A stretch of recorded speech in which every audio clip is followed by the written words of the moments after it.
Hello friends, आपका स्वागत है मेरे इस प्यारे से YouTube channel edu physics Hindi में। आज हम कक्षा 10 गणित प्रश्नावली 8.2 को सॉल्व करने वाले हैं। तो प्रश्नावली 8.2 को सॉल्व करने से पहले आज हमें कुछ मान को याद करना पड़ेगा। तो जिसे हमें याद करना है उसे आज हम ट्रिक से निकालना सीखेंगे और उसको याद कैसे करना है ये सीखेंगे। तभी हम आप जा करके आगे के सवाल को कर सकेंगे।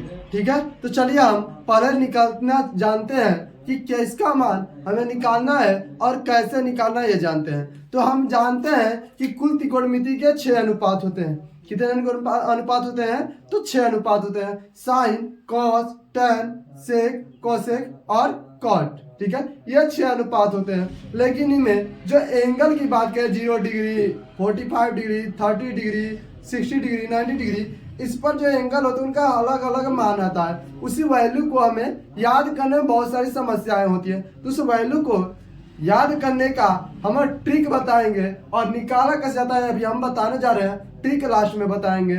ठीक है, चलिए वीडियो को शुरू करते हैं। तो हम जानते हैं कि कितनी अनुपात होते हैं? तो 6 अनुपात होते हैं। साइन होता है पहला, दूसरा होता है कॉस, तीसरा होता है टैन, चौथा होता है साइन को उल्टा लिखेंगे यहाँ पर कोसेक, और पांचवा होता है सेक, और लास्ट और छठवां होता है कॉट। ठीक है, ये होते हैं आपके 6 त्रिकोणमिति अनुपात। अब हम क्या करेंगे, इनको जो एंगल होता है उनसे लिख लेते हैं। तो देखिए, एक एंगल होता है 0, फिर इसके बाद आता है 30, फिर इसके बाद आता है 45, फिर इसके बाद आता है 60 और लास्ट आता है 90। इसके बाद भी आते हैं ना कि हमें 10th में बस इन्हीं सबको पढ़ना है। ठीक है, तो 0, 30, 45, 60, 90 सभी का मान हम याद करेंगे। साइन 30, साइन 60 आप भैया लोगों से सुने होंगे या अभी आप 10th का एग्जाम आ गया तो थोड़ा बहुत तो जानते ही होंगे। ठीक है, तो चलिए देखते हैं इसको क्या होता है। तो हम बात करें इसके फार्मूला के, तो एक फार्मूला आप याद कर लीजिए। पहले हम एक आकृति आपको दिखा रहे हैं, कमेंट में करिएगा वो कौन सी आकृति है। ठीक है,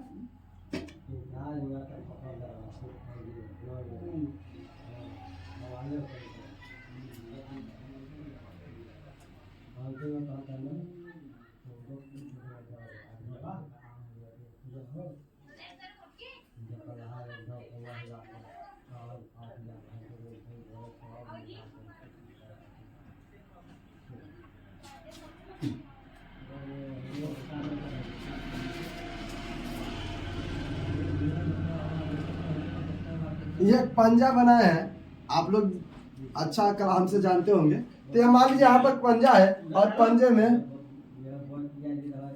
उंगलियों की संख्या ज्यादा हो गई है।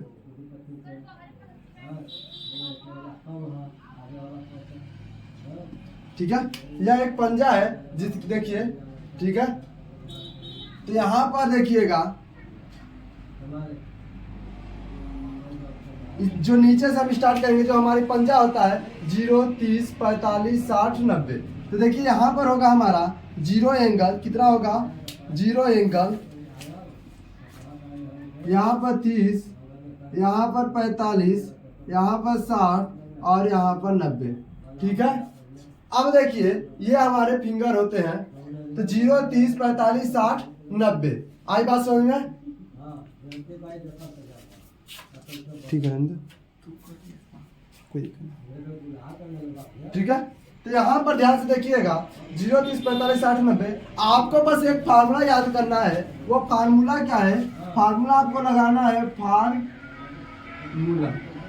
ठीक है, फार्मूला लगाना है कि एक बड़ी सी करड़ी होगी जिसमें NF/4 लिखेंगे। सर NF क्या है? तो NF का मतलब होता है नंबर ऑफ फिंगर। ठीक है, यानी अंगुलियों की संख्या। जिस नंबर पर अंगुली है उस अंगुली की संख्या को हम लिखेंगे। तो ध्यान दीजिए ये होता है। अब एक बात और ध्यान देना है, जब हम साइन की बात करेंगे, साइन की बात करेंगे तो नीचे से ऊपर की ओर जाएंगे। क्या करेंगे? नीचे से ऊपर की ओर जाएंगे साइन में, और कॉस में क्या करेंगे? ऊपर से नीचे की ओर आएंगे। ये क्या होता है सर? इसे हम सवाल के माध्यम से समझेंगे जब हम करेंगे इसे। तो तो बात करते हैं, आप पूछेंगे सर हमें साइन 0 अंश का मान बताइए, क्या करिए साइन 0 अंश का मान बताइए। तो हम बोलेंगे ठीक है बेटा, हम साइन 0 अंश का मान निकाल लेते हैं, साइन 0 अंश। ठीक है, तो देखिए इस फिंगर जो है आपका ये है, इस पर लिख लेते हैं हम, जस्ट एक सेकेंड।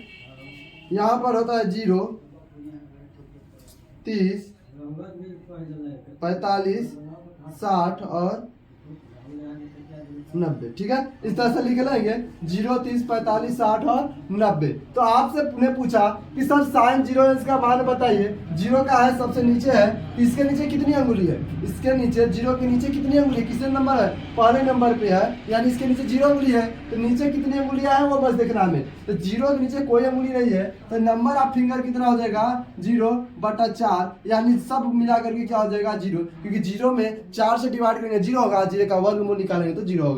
यानी कि क्या पता चला कि जो साइन की वैल्यू होगी, साइन 0 की वैल्यू कितनी होती है 0 होती है। आई बात समझ में? सॉरी बैकग्राउंड में नॉइज हो रही है, कुछ दिन की और बात है, इसके बाद हम अपना रूम शिफ्ट कर लेंगे। ठीक है, अब देखिए आगे आप पूछेंगे सर 0 अंश का तो मान बता दिए, अब 30 अंश का मान बताइए। तो 30 किस नंबर पे आती है, दूसरे नंबर पर 30 आते हैं, तो उसके नीचे कितनी उंगली है 1 उंगली। तो यहाँ पर देखिए नंबर ऑफ फिंगर 1 हो जाएगा, अब बाई 4 इसका स्क्वायर रूट निकालेंगे। तो स्क्वायर रूट निकालने के बाद देखिए 1 का स्क्वायर रूट 1 होगा, अब 4 का स्क्वायर रूट 2, यानी क्या मान पता चला आपको, तो 30 की जो वैल्यू होगी 1/2। ठीक है, उसी तरह अगर हम 45 की बात करें तो 45 की फिंगर कौन सी है 3rd, यानी उसके नीचे कितनी फिंगर होगी 2। तो फार्मूला होता है N/4। ठीक है, नंबर ऑफ फिंगर कितना है, नंबर ऑफ फिंगर है देखिए 1 2/4। ठीक है, अंडर रूट लगेगा, 2 से डिवाइड करेंगे 2 टाइम्स से कटेगा, यानी 1/2। देखिए यहाँ पर 1/2 का जब हम स्क्वायर रूट है तो 1 का तो 1 हो जाएगा, लेकिन 2 का स्क्वायर रूट अंडर रूट 2 हो जाता है, आप जानते होंगे 9th में पढ़े होंगे। तो यहाँ पर अंडर रूट 2, तो क्या पता चला कि 45 का होगा 1/√2। आप बात करते हैं 60 की बात करते हैं, फार्मूला हम वही रहने देंगे। अब देखिए 60 के नीचे कितने फिंगर है, तो 1 2 3। 60 के नीचे कितने फिंगर है 3, तो 3/4।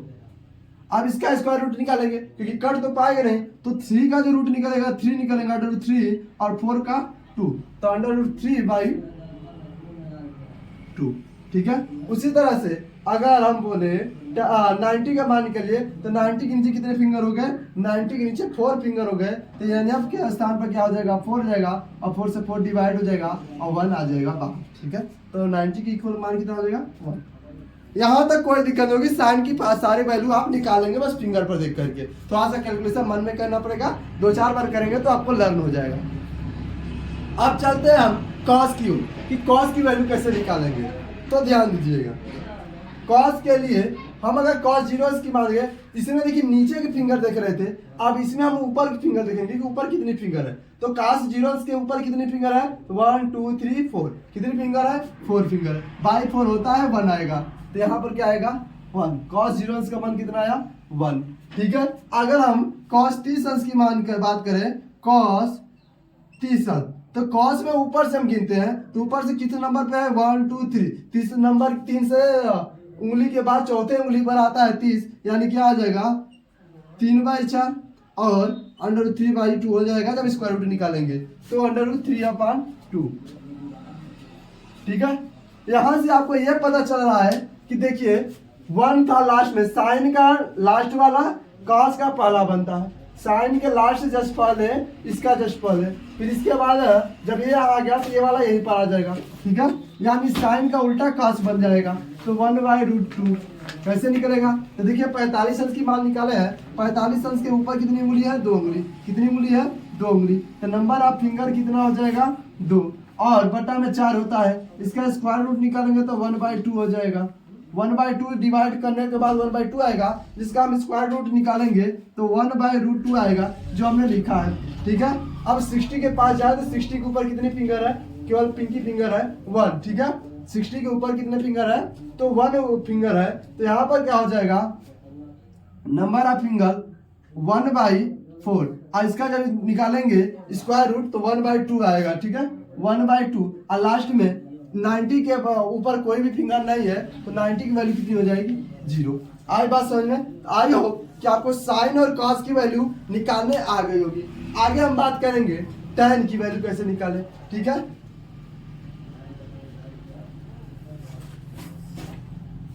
तो अब tan की वैल्यू हमें निकालनी है। tan की वैल्यू फाइंड करने के लिए आपको हम पिछले वीडियो में बताए थे, जो आपको हम अनुपात के बारे में जिस वीडियो में बताए थे उसमें आपको बताए थे कि जो tan होता है साइन बटे कॉस होता है। जो tan होता है साइन और कॉस के अनुपात के बराबर होता है और जो कॉट होता है कॉस और साइन के अनुपात के बराबर होता है। इसका मतलब ये हुआ कि हम क्या कर सकते हैं, साइन में कॉस से भाग देकर के tan का मान निकाल सकते हैं। यानी कि अगर हम इन सबको बटे कर दें, इन सबको आपस में साइन बटे कॉस, साइन बटे कॉस, साइन बटे कॉस, साइन बटे कॉस कर दें तो tan की वैल्यू निकल जाएगी। यानी कि 0 में अगर हम 1 का भाग देते हैं तो कितना आएगा, तो 0 में हम 1 का भाग देंगे तो क्या हो जाएगा 0 हो जाएगा। क्या हो जाएगा 0 हो जाएगा 0, ठीक है।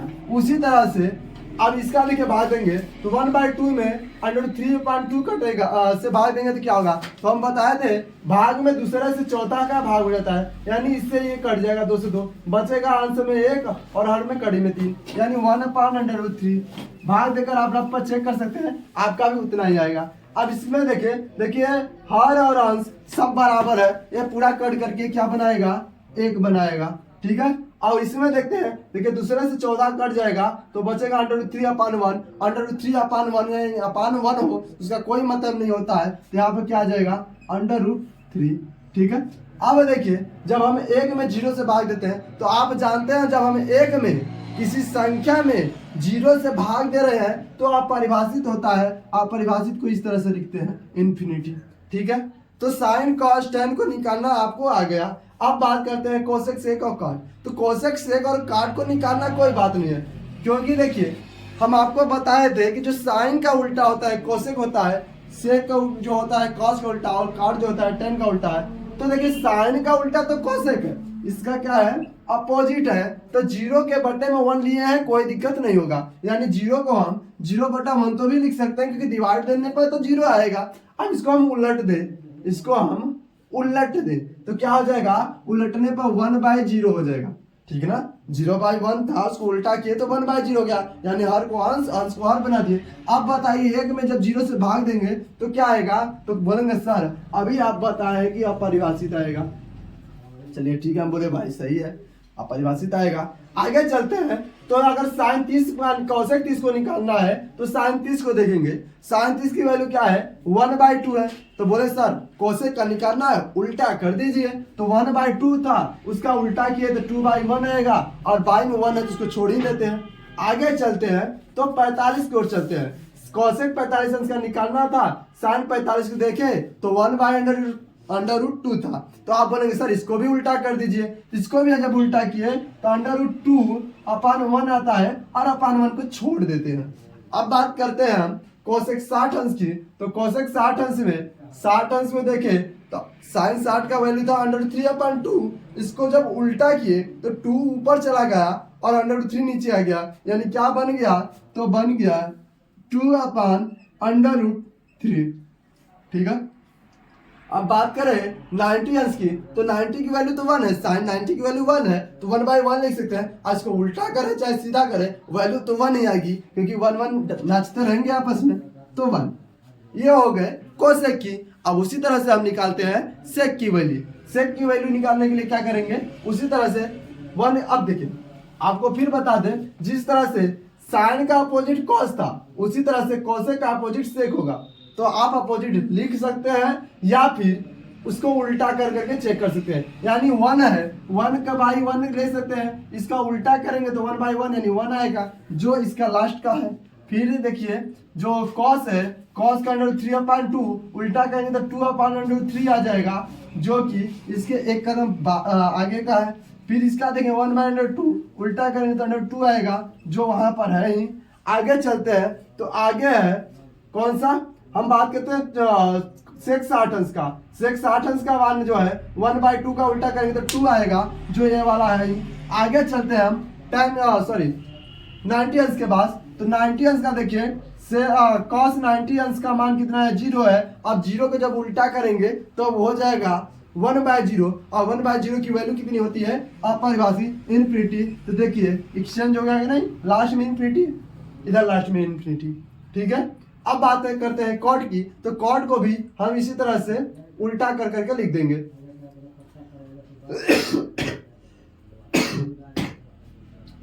ठीक है, तो अब देखिए 0 को उल्टा करेंगे तो आप जानते हैं 1/0 हो जाएगा, जो इनफिनिटी को बदल देगा, ठीक है।